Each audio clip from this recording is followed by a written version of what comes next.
Hello, and welcome to another episode of A Night With, the show where we talk about TF2 and the people who play it. Today, we have on with us CoolStuffTF2, an animator, someone who works on mods for games, for TF2 stuff, content creator. It's awesome. I have seen your content, and it's great. Tell us a little bit about yourself. Well, my name is CoolStuff. I do a lot of things within TF2. I do some mapping on occasion.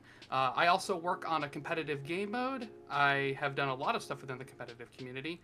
I also make content for the game, not as much as I used to, but I still do. And I do a lot of stuff with IT, so I work a lot with computers and like server backend stuff for TF2 as well. I host a couple TF2 servers myself. You have been creating content on YouTube for how long? Looks like you joined in 2014. Were you starting to make content all the way back then, or is this like your watching YouTube account also? Well, it was mainly my watching YouTube account. I used to lurk a whole bunch. I didn't even have a YouTube account for most of that. I set one up on a school Google account years back, but yeah, I really didn't start uploading content until around like serious content until like 2019-ish is when I really started to take a dive into TF2 content in its entirety. Most of the time it was just kind of lurking, honestly. I didn't really do a whole bunch. Gotcha. So when you started to create content for YouTube, what made you first get into it, and what inspired you to start creating the content itself? Well, I guess it was kind of a mix of a lot of things. I used to be very active in the YouTube community back in the 2010 to like 2015, 2016 era. I loved watching a lot of YTPs back in the day. And TF2, like, jokes were a very common thing in that. So I kind of wanted to take all the fun that had, and all the laughs that it had given me back then and kind of make my own version of that. And then, started seeing like a lot of like the TF2 content creators that were back then, you know, like your Germas, your Stars, Lazy Purple, some Soundsmith stuff, Mr. Paladin, all of those guys, and I just watched them either play TF2 or talk about it, and I was just like, you know, I love this game. Maybe I have some unique perspectives I can put in videos, or I can add to the community because it's just a game that I love. And I guess it all just kind of snowballed from there, you know? It all just kind of, it just blossomed into a YouTube channel. Okay, so outside of YouTube, tell us a little bit about yourself. What do you enjoy doing in your free time?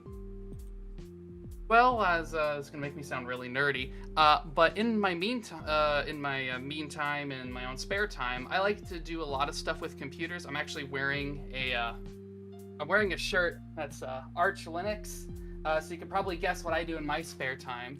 I love working with computers. I love working with servers, infrastructure, and network infrastructure. As I went to college for network engineering, so I love doing a lot of front-end and back-end server work. Also love just modding stuff in general, or just fixing computers for people. And I always have since I was a little kid, always just like working on electronics this, electronics that. It's kind of just what it turned into. It's kind of just turned into a career. I do play other games besides TF2. It's hard to tell, but I do have a Switch back there. I also have a VR headset, so I play like some PC VR stuff on occasion on my Oculus Quest 3. I try never to call it the Meta Quest. I hate Meta. But yeah, I just love doing all just kinds of different stuff. It's mostly just kind of sporadic stuff that interests me. But the main thing I try to do is work on IT stuff and modding TF2, and mostly just doing TF2 adjacent stuff. So like server work and stuff. When it comes to so you've done a lot of stuff with IT. I'm assuming that's also like a job that you have. You're working in your field. Yes, I do work full-time help desk, but I also do like a lot of other miscellaneous things for the company. Yeah. So I went to the University of Minnesota, Twin Cities, for college, and gotcha. I had a job there, and I did IT, the help desk stuff. Dude, if you guys have ever done help desk stuff, if you haven't, don't.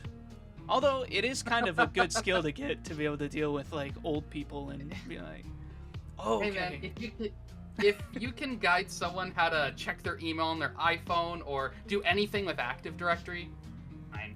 It'll be Nine- fine. I I mean, prob- most of it is just Windows troubleshooting. I mean, Yeah.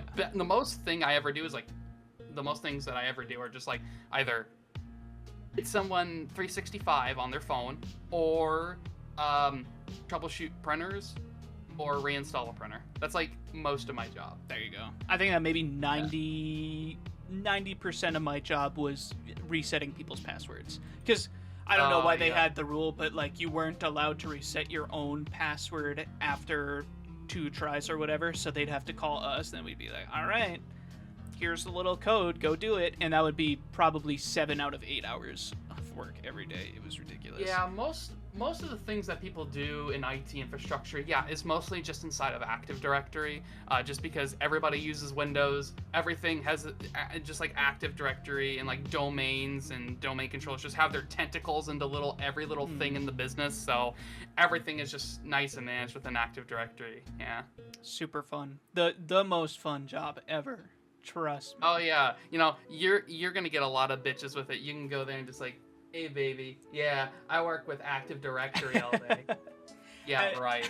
one of the I'll tell it quick, but one of the stories that I have, there was an old man that I'm working with, right? And this was more of an issue than resetting a password. We had to like to actually go into his desktop, like with our remote connection thing that they had and like all that remote stuff. sessions and stuff. Yeah. Yeah, really, really boring problem. He didn't know how to like talk about computers and stuff, so we were trying to figure out what the heck was going on, and then we get into his computer, open it up, just a full page of pornography just covering the screen. Pornography. While he's calling the help desk for a college, being like, hey, help me. And we're like, all right, we're gonna get into your computer now, okay? And he's like, okay, sounds good. The whole time setting it up, and you didn't think to close the window or anything. I laughed. I thought it was pretty funny. I had my coworker look over, and he was like, that's fantastic. That's great. It's one of those things where it's like you have to like ignore it. You have to pretend like it's not there, like with like professionalism and whatnot. But it's just like deep inside in like the pit and bowels of your soul, you're just like, sir, don't say anything. Don't say anything. Sir, can you close that window maybe? Oh, I didn't know it was there. My bad. Okay. Yeah, buddy. Good, man. Okay, so outside of the IT stuff, the gaming sphere, can you share a memorable gaming experience from your childhood that has had a significant impact on you? My childhood, man. Yeah. Well, really quick, you said Switch, right? You have a Switch? I do. Okay, yeah. Are you a Nintendo kid? I would say that I had a lot of Nintendo like electronics as a kid, but I wasn't like specifically tied to them. It was just another part of the repertoire, you could say. Okay, gotcha. I grew up only with Nintendo stuff, so I don't know how it turned out, how it made me turn out, but if you told me what a PlayStation 3 was, I'd be like, I don't know what that is. I got a Wii that runs on the same hardware as a GameCube. So that just makes me think of like Scott Bosway just goes Nintendo. Yeah. Okay. So what's a childhood impact you had? Yeah. So I played a lot of growing up. I played a lot of Atari 2600 and NES, which makes me sound really old, even though I'm only 22. Why did you have an Atari 2600? What? Well, it's because Go to your grandma's I had a house? lot of hand-me-downs. Well, it was a lot of hand-me-downs from my dad's childhood, and he had an NES and an Atari 2600. He had some other stuff, but those were the things that I could play with. I did play some PS2 stuff, so I have a lot of fond memories of playing stuff like Time Splitters 2 and games like that, and like Pac-Man World. I love Pac-Man. Oh. So I have a lot of fond memories with those games. So those are like the two that I have like a lot of fond memories of. So I can't really necessarily think of like one that really sticks out in my mind. But I just remember for hours and hours when I would get home from school, I would like walk with my dad. I was like, "Can I please play the PS2?" And he's like, "Okay, I'm not playing Tiger Woods PGA Pro Tour 2004. Go ahead." And I would sit there and I would load up his Pac-Man World save file. He had like 80 some lives or something. And I would just sit there going through all the levels, not knowing what I was doing, just wasting all of his lives. But I had a lot of fun with all of those old games, and there's not really one moment necessarily that sticks out in my mind. It's just a ton of collective, like, shared moments that gave me a very deep love for gaming, and it all just kind of snowballs, you know? What is your favorite Nintendo game? Oh, Yeah. boy. Yeah, good luck. Ooh, Also, the Switch 2 is coming out soon. Be excited. Yeah, I saw some rumors about that. You see the Smell-O-Vision one? Ah, I can't Yes. wait. So Yeah, I'm gonna smell Mario. let's go. It smells like meatballs. Shit. Okay, But best yeah, Nintendo game. Gun as to your for head. Nintendo games, oh. New Super Mario Bros. DS. Interesting. That's not one that I've heard before. I have maybe it's like nostalgia that's getting to me for it, but I played a lot of that and like the mini games with my friends. Oh yeah, that's Oh man, going to like playing like Wanted and stuff, and then going to play like the multiplayer ones. Oh my god, they were super duper fun. Yeah. I loved it. true. Mario 64 DS also had the mini games. Yeah, but who really maybe bought it's not a Mario better 64 DS? Maybe if I like that game a lot, but New Super Mario Bros. Right. DS. That was Well, see, pretty the good thing too. about it is like it's so hard replicating like the Nintendo 64 like joystick and the 360 degrees of movement into like a 4-way D-pad. It's like how do you really do that, you know? But look, all I'm saying is my gambling problems started with Luigi. That's all I'm saying. So, so now current day, what other games do you enjoy playing besides TF2? Well, TF2 is the main one, obviously. But besides TF2, I do like playing a lot of VR titles now as of recent. I've been playing a lot of like Super Hot. I've been playing a lot of like Blade and Sorcery. And just some Beat Saber in my spare time. But I'd say for like more PC related titles, I love playing Minecraft. I actually recently downloaded Vivecraft, so I'm trying it in VR for the first time. Crazy experience, by the way. Very crazy, yeah. So I'd say Minecraft is probably like my core second game. Java Edition, though. Java Edition. So I'd say that most of the other games I play are kind of just right now mostly VR titles, just because it's something new, something fresh for me. Because I never got into VR. I kind of kept my back away from it just because I never could afford it, and it was all just kind of like eh. But that was back in 2016 with the original release Oculus Rift, not like the dev kits, but like the release Oculus Rift. And I tried it then, and that was my only take of VR. It was like 2016 Oculus Rift. So I was just kind of like, well, you know, I mean, it's cool, but it's like, yeah, whatever. But when I tried the Meta Quest 3, or Oculus Quest 3, as it should be called, I basically went, whoa. You get it. That is cool. Yeah. Yeah, I was like, I get it now. Wait, okay, so when you're talking about the Oculus games, are you doing it Steam Link through your PC? So I do some stuff through Steam Link. Steam VR is kind of finicky on Linux. I got it to work pretty well. It's almost like seamless now. But it's a little finicky with what games it likes to do. So the only like main one I do through PC VR is Blade and Sorcery. There's Blade and Sorcery Nomad like on the MetaQuest store, but it has less graphically intensive stuff on it. It's missing some stuff, and also the mod support's really like lame. So I do Blade and Sorcery through PC VR, which is tons of fun, and I guess Minecraft too. But not a whole lot of PC VR though, honestly. I like having I'm very logically separate with how I do my game systems. It's like, okay, this game system does this, my PC does this, my VR headset does this.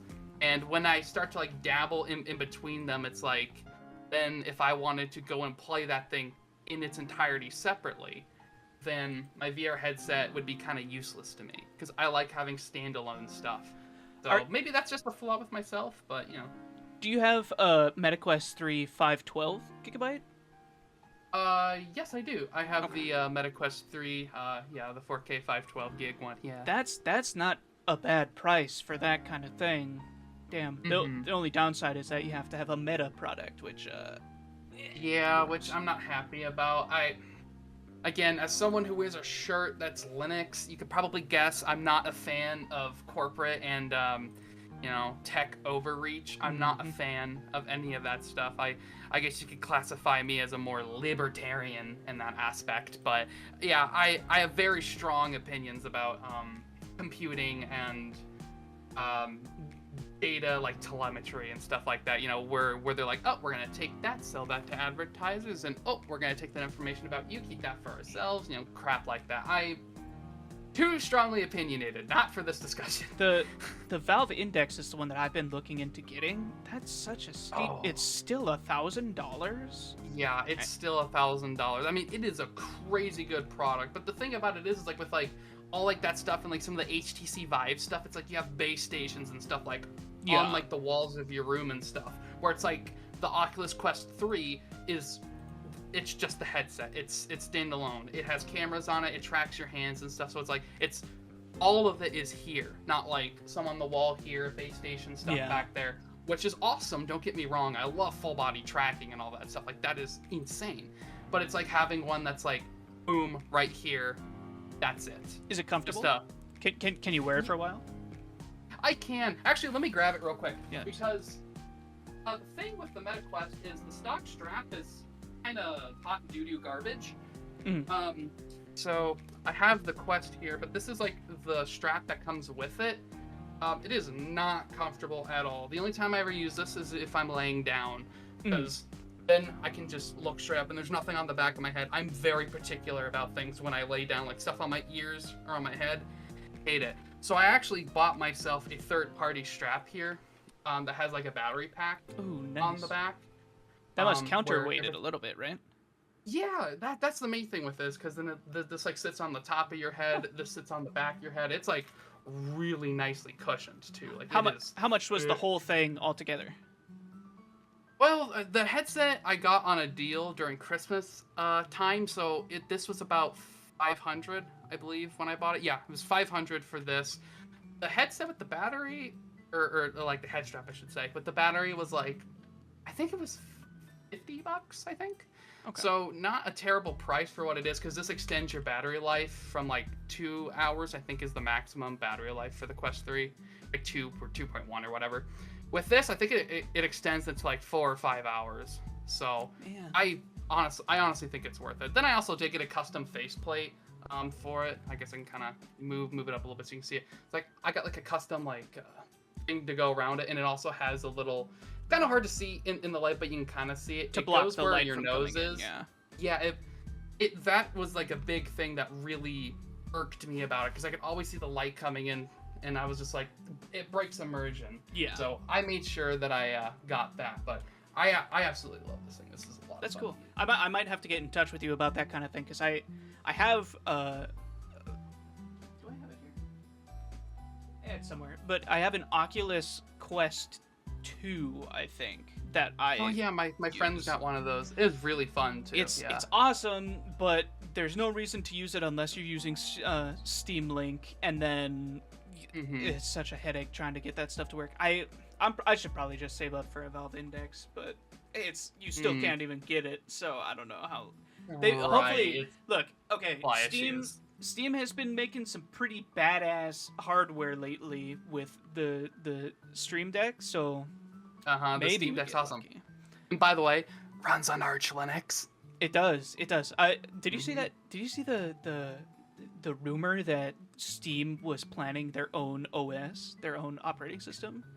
Yeah, with Steam OS and all that stuff. Yeah, I mean the Steam Deck already does run Steam OS. I mean, it basically is just stock standard Arch Linux with some gaming enhancements on it, which is why Proton, which is Steam's layer for translating Windows-only games to work on Linux. Proton is like that little intermediary software, works great. since the Steam Deck runs on Arch Linux, it's very Valve had to be very particular with how they made things compatible because they wanted to make the Steam Deck's library massive on launch. So they worked really hard on Proton. It benefited the Linux community a bunch, even if it was pretty much just for their own hardware, but it was helpful nonetheless. So I think that stuff like that is really cool, and I would love to see like a gaming-focused OS. Like Linux does have some gaming-focused distributions. I can't remember the name. I forget exactly what it is. I don't know if it's called Nobara, I think is what it's called. It's a fork of Fedora, which is another Linux distribution, which actually the creator of Linux, Linus Torvalds, uses this distribution of Linux. It's a branch from, it's like a fork of Fedora, I think it's called Nobara, which is like a more gaming-focused distro.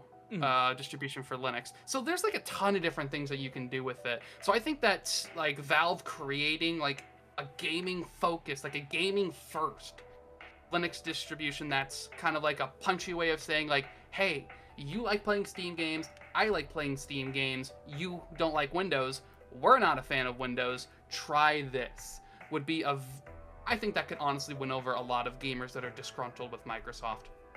I genuinely think they could. I agree. I really am excited to see I hope where that it they're goes. kind of... one of the things that you've been seeing, that people are seeing around right now is like Windows 10 is gonna stop being supported and Windows 11 fucking sucks. So Windows like, 11 is dog trash. It's It is really dog bad. water. I switched It is over a really while bad. ago, but that's just because I needed my home computer to run without every 5 Right. minutes being like, hey, Windows 10 is dying. What are you doing? Right. I Yeah, low-key want to Windows get 10. Linux working on this, but I need to be able to run Adobe stuff, and Adobe I know That's the is main like, thing. Yeah. Yes, and that is one thing that I will give Linux is that they're terrible with Adobe support. Now there are open source alternatives. You know, you got your DaVinci Resolves, you got your Photopea, you've got like your Audacity and OBS, which I know are also Windows applications, but they're purposely what we call FOSS, F-O-S-S, free open source software. It's an acronym. So like they're technically open source and all that stuff, so they're kind of Linux and open source first, but they're also Windows applications. So it's like that is one thing I will give to Linux is that it's not the best when it comes to like creative works stuff.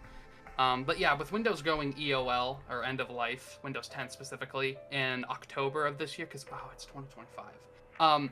But with the going end of life this year, I think if they release like a Windows 12, that might be 2 sucks in a row. Because Microsoft has had like a release schedule where it's like Windows XP, good. Windows Vista, bad. Windows 7, good. Windows 8 and 8.1, bad. Windows 10, good. Windows 11, bad.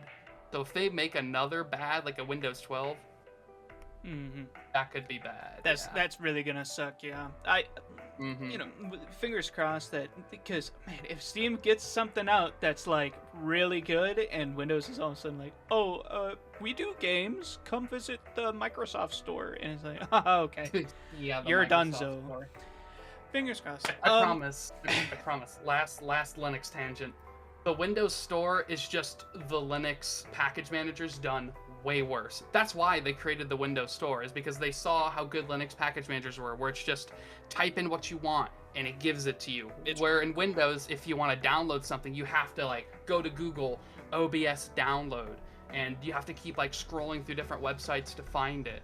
And actually, there were a lot of scams recently with like OBS Studio where people would make like phony websites that have like a different URL that would look like the OBS website. And if you downloaded the exe and installed it, it was actually malware. It was like spyware. I think some were also ransomware too. So it's like that whole system of just going to Google and like typing to find which one, which piece of software you want, which is why they created the Windows Store. But it's so half-baked and terrible, like Windows Phone was. Yeah, when Microsoft just screws up everything they do with Windows, because they do what Linux or another operating system does well, and then they do it like half-baked terribly and end up canning it.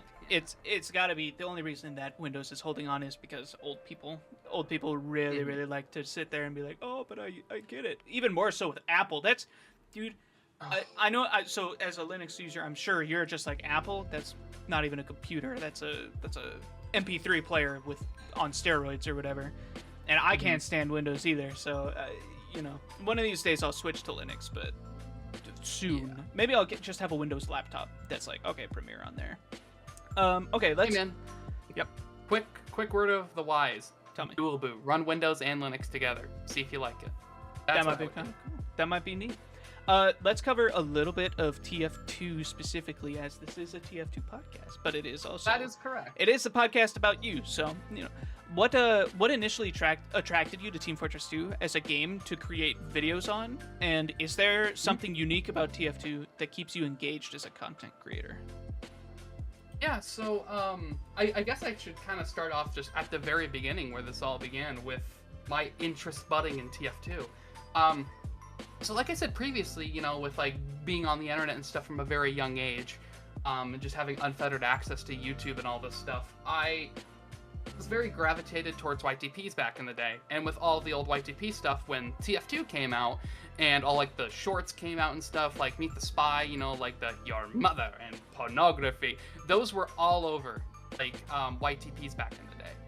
And just like TF2 was just like a major meme. And I was like, where the hell is this from? Because it was mostly Meet the Spy. I would see clips of it and I was like, what the hell is this? Like, this looks cool, but like, what the hell is this? After enough searching, I figured out it was from a game called TF2. I gave it a shot, and I haven't looked back. But that was back in like 2011, so that's when I got into it. But it wasn't until around 2016 when I came back, because I took a short break after Tough Break and came back after Meet Your Match. So a lot of things were different from me, because they did away with quick play. They changed the interface for like stuff drastically. Like just like the launch up interface. They changed a lot of stuff with TF2 when I had left after Tough Break and came back after Meet Your Match. So when I came back, I started like looking up content creators because I wanted to improve at the game. Because the only thing I did back when I was younger was just when the Hero Long Heater came out, I would just sit revved up on the cart and that's all I would do. I have a very vivid memory of getting like 44 some points as heavy just by sitting on the cart the entire time. And I was like, I'm good at the video game. So it was kind of one of those things where I was like, okay, yeah, that was fun, but I actually want to improve at this game. So I started looking up a lot of tutorials for Spy, which is where that interest started, with around 2016. I came across Mr. Paladin, and he was making all these like spy tutorials, like how a spy thinks, that whole like long series that he did where it was just him commenting over spy gameplay. It taught me a lot about how to start a spy journey, how to do basic things. And while a lot of the info is kind of questionable in the way that he talked about it, and while his reputation among good and competitive spies is kind of murky depending on who you ask, I think overall it was a good head start into learning to play spy. And then I guess it just kind of snowballed from there. As I started to get better and better and better, I kind of just decided that, hey, I'm thinking about doing some competitive stuff. And that's kind of where that whole thing started, where I said in the beginning I kind of do like some competitive stuff. That's kind of where that began, Okay. So you started way back when in the update cycle. I mean, you started in a previous update. What did you say? You didn't say end of the line, did you? Which update was it that you started in? So I started in 2011. Actually, it was a month before the Uber update when I started. Okay. So that was, for those who don't know, the Uber update is when TF2 became free to play. That was when you didn't have to pay for TF2 anymore. We had actually gotten a copy of TF2 at Walmart. Well, my dad did, because I couldn't buy it, because it was M for mature. So it had like Portal and all that stuff on it. That was on an old Steam account, unfortunately. I don't have the access to it anymore. I made it years ago when I was a kid. But the current Steam account I'm on was in 2015 when I re-downloaded the game, started playing, took a break after Tough Break, and came back after Meet Your Match, and here we are today. But yeah, so it was around the Uber update when I started playing. Okay. So having played it all the way back then, and then having played it recently, how do you feel about its current state, both in terms of gameplay and community? Community stuff, yeah. So I liked TF2 back then, And I also love it today too, mostly for the same reasons, but also differently. So back then in TF2, things were a lot slower. If you watch like gameplay, like pre-Gunmetal, you notice how slow certain things are. Like switching animations were a lot slower. Even if you go back really far before Spy's backstabs were instant, he would raise up his knife and then stab. So there was like a delay from when you would click. Where today, the moment you click is right when he stabs. So there's like little things that made the game slower. It just felt less responsive, way less like boom, boom, boom. It was more like click, dot, dot, dot, boom. So I liked TF2 back then because there was kind of an artificial limitation to how fast you could be. Now, as a kid back then, that benefited me a whole bunch because I would just immediately get shit on otherwise. But I also love it now as an adult today, where things are more based on individual skill, and that's something that TF2's honed in. So depending on the gameplay in and of itself, which is the first bit of your question, I love the old and new TF2 because I loved a lot of the old item balances, as well as some of the new ones. I actually have a server, I mentioned it a little bit ago. I actually have TF2 servers. One of them is just a normal TF2 server, and one that has item reversions of items in the game that have different stats. So like the Ambassador can 102 headshot again, the Dead Ringer can survive backstabs. That was a thing, by the way, I used to do. And then also just some other stuff, so like the old reserve shooter where you just air blast and shoot as pyro, get a free mini crit. Weird stuff like that. So I like both of the games, and I personally just like playing both of them. None of them are really mutually exclusive in my mind. I like playing them one at a time. But yeah. Now, as for the community, back then in TF2, I feel like it was a lot more centralized around a few creators. And this is going to be more opinionated territory, I will say, so grain of salt. But I feel like back then, TF2 was more centered around just like a couple content creators, you know, like your Germas, your Stars, like Lazy Purple, and some like stabby stuff. Like back then, old content creators, they were like, they were like young and few. And I feel like you could really cultivate like I shouldn't say cult of personality because that's not right, but it's like you could kind of have like this grandstanding opinion of TF2 content creators. Uncle Dane touched about that a couple of years ago, where he said like stop worshiping TF2 YouTubers for that reason. Where today in TF2, like there are hundreds and hundreds of like popular TF2 channels for you to choose from. Like back then, with only a couple channels, you know, given like a week of time for uploads, you know, you could watch like maybe like 10 to 20 hours of YouTube content that specifically caters to your needs. But like today, it's hundreds, thousands of hours of TF2 content uploaded every week by many channels, and many of them are awesome, don't get me wrong. But it's like, when you look at the TF2 community landscape back then, with how much say popular YouTube channels had when they were young and few, versus nowadays, keeping up with the community is such a chore. It's something that I personally feel a lot of people can't do anymore. Now, don't get me wrong, I absolutely love that there are more channels, because now there are tons of different people putting their ideas and putting their experiences out there in the TF2 community for people to just sift through and find what they specifically like. So instead of having just a few YouTube channels generalized for major audiences, now you can find smaller but yet still premium content that's for your individual niche. And I think that's awesome. But it also has a side effect of making TF2 very hard to follow. I know a couple of times that you've personally said you don't really follow TF2 much anymore, but it's also a lot harder to follow TF2 now, because there's so many different content creators adding their own like 2 cents into like the TF2's common like community sphere. So I think that the way that TF2 has progressed over, I guess you could say over the decades now, is just really interesting. Starting from just when it was just like Team Fortress Classic to Team Fortress 2 to the early community to its mid community around like Jungle Inferno time to now, like Bot Crisis era, we'll call it. it is very interesting watching TF2 go from just a couple big creators over to just this decentralized huge network of really creative and unique cast of characters that we see. You know, your the Watts, your Great Blues, your Wheezies, your Zesty Jesuses, you know, all these like people. It's really interesting. I think it's honestly really good for TF2 that we have so many people.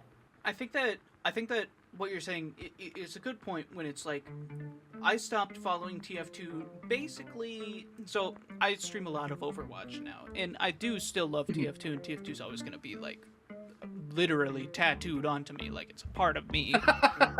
Really? Yeah, that's crazy. I got a TF2 tattoo on my hand right below the Smash. I didn't know tattoo. that. That's awesome. Yeah. I was about to say, I thought I saw it and I was like, is that Smash Brothers? What I missed. And That's so awesome. it's like I'm always gonna be a TF2 fan. I think that one of the problems that I have with the TF2 community just right now, I think that having a lot of people is good. I think that having a lot of different ways to express creativity is good in the community. I do Correct. think that having a community that's that big now, and in the different climates that the world has just gone through in general, I think that you started to have a lot of people in there who aren't great, who are getting a lot of notoriety and views over YouTube. I think of immediately the one that comes to my head is well, anybody that has a TF2 content farm. There have been a lot of them that have gotten like shunned or whatever, and there's more that get tons of views. There was what was the guy's name? Scout CZ? Scout Check?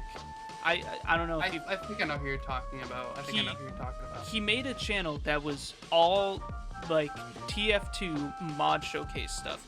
Okay, he said mod showcase, but really he was just showing like all of the NSFW mods to his viewers who are all children, right? And he's gotten into issues with other modders who are like, hey, you shouldn't be showing this to kids. And he's like, I don't care, I'm gonna keep on doing it. And he had like hundreds of thousands of views and watch hours. But his account just recently got taken out. Another one I think of is oh, really? Yeah. I don't know when it happened or how, but I was in his Discord because I was making a video on it, and his account got banned. So I was just like, I'll throw that out. That doesn't need. I don't need to worry about it. And I joined the Discord, and I was in the Discord, and so I pinged Scout CZ, and I was like, hey bud, where's your channel? I want to go watch some NSFW mods. And it was pretty funny. He didn't respond. Wow, just kicking a man while he's down. Absolutely. Oh, I'll do it. I'll do it again too. No regrets there. And then there was the guy that what's his name? Vorabe took down. What was his name? Venusian rapper. That guy. Yeah. How did he ever get a following? I don't understand. But I do kind of miss that feel of like when there were a few creators. Most of them were pretty good guys. Mecha Rec, notwithstanding. But now there's just so many people creating content that you open up the doors to problems like that, and I think that's weird. True. What was the most recent guy to go through something? It was Monkey, Swedish guy, who was like kind of not really dating a minor, he thought, but then you also have the person who is like instigating it, who is a minor, and it's like, what are you doing? Go to school. Like, you know, it's such weird. But a big community is just gonna cause stuff like that, I guess. Yeah, and I think that's also a part. I think part of it is nostalgia for me, where I personally have a longing for the small community that TF2 used to have. I don't think that today with the big community is bad, because I do think that big communities can do stuff. I mean, look at Fix TF2, for example. Yep. But I think with a smaller, more tight-knit, more... I don't want to say like vetted, because that's not the right word, but it's like a more understanding of each other community that TF2 used to have, where it was just like a couple big content creators. I think it fostered like a sense of more familiarity with each other, and stuff like that was not as common or as prevalent, just because of the nature of it just being much smaller, you know? Yeah. But I long for it just because I have a nostalgic kind of tie to it, but I also miss it just because it was way easier to keep up with stuff, and it was also just a whole lot. Things were a lot more experimental back then. You know, people were just trying stuff. Yeah. So you talk about nostalgia. What role do you think nostalgia plays in the enduring popularity of TF2? I think it's kind of one of those things where it's just like it's always been, because TF2 has been around and so culturally ingrained in gaming for so long, where it's like it's very hard to go to a place like a forum somewhere or just an online gaming video in general without seeing someone like joke or reference Team Fortress 2. And a lot of people that aren't in the TF2 sphere like remember it very fondly as a game that they played once or twice before. And like, oh yeah, TF2. Yeah, I remember that game. There was a video I saw so long ago that was like talking to like, I think it was like at a Smash tournament, where someone going around and just talking to people, like asking them, do you remember TF2? Just asking them about the bot crisis and stuff, and if they still play TF2, and a lot of them still didn't play TF2 anymore. So I think that it's just a general mass of people that used to play TF2 but don't anymore, that kind of influence like the nostalgia culture that I think has enveloped TF2's just general community now, especially with older people. I'd like to classify myself as an older person in the community that kind of have this longing for this older version of TF2, and we kind of saw that come to a head, especially with like some of the people in the workshop, like the TF2 Emporium and all the crap that's gone along in there. I think we've seen a lot of people come out about that. Anyway, I'm getting off track. I guess what I'm trying to say is that the nostalgia culture within inside of TF2 is very prevalent, and I think that it's good for the longevity of the game to have people that were around during the earlier days of TF2 and kind of helping them shape the newer generations of TF2 players and content creators. I can agree with that. We're running out of time, so I've got one more question for you. What are your future plans and goals as a TF2 content creator, both within TF2 and beyond that? Well, I think my big goal is just to start making videos again, because I personally haven't made a TF2-centric video that's more than anything just like a clip dump in probably like 2 years now. So I do actually have something that's in the works right now. It's actually about a TF2 map for the game mode that I created. It's a game mode called Ulti-Trio. It is a 3v3 game mode played on KOF maps. It's two teams, and they both have a scout, a soldier, and a medic.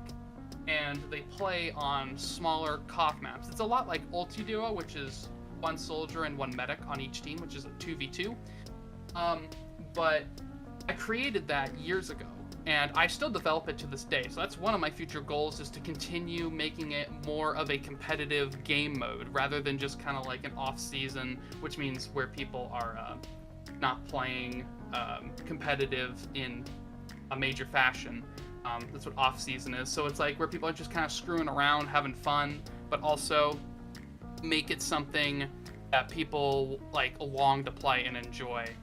I could go on for hours about the competitive community, but Ulti-Trio is something that I'm very passionate about, and I've been working on and maintaining for, I think it was in 2022, early 2022 when I made it. So about, almost about 3 years now, which is insane to think about.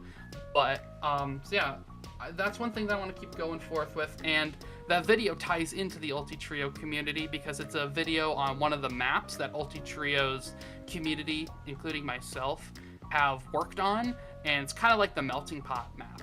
And I wanted to make a big like documentary about it and go into the history of it because I feel it actually genuinely deserves it, because it is a very interesting story. So that's one video that I'm working on currently. And my goal is eventually, hopefully, to get it out this year, because I have sat on the script for over a year and I've rewritten it too many times, so I want to get that done. So that's one of my major goals just as a TF2 content creator specifically. I think another goal of mine just as a personal TF2 player is just to keep improving, because I'm always someone that wants to just keep improving at this game. I've been playing it for over a decade, and I want to keep getting better, because my goal someday is to play in the top league in the top division in the North American TF2 competitive league, RGL.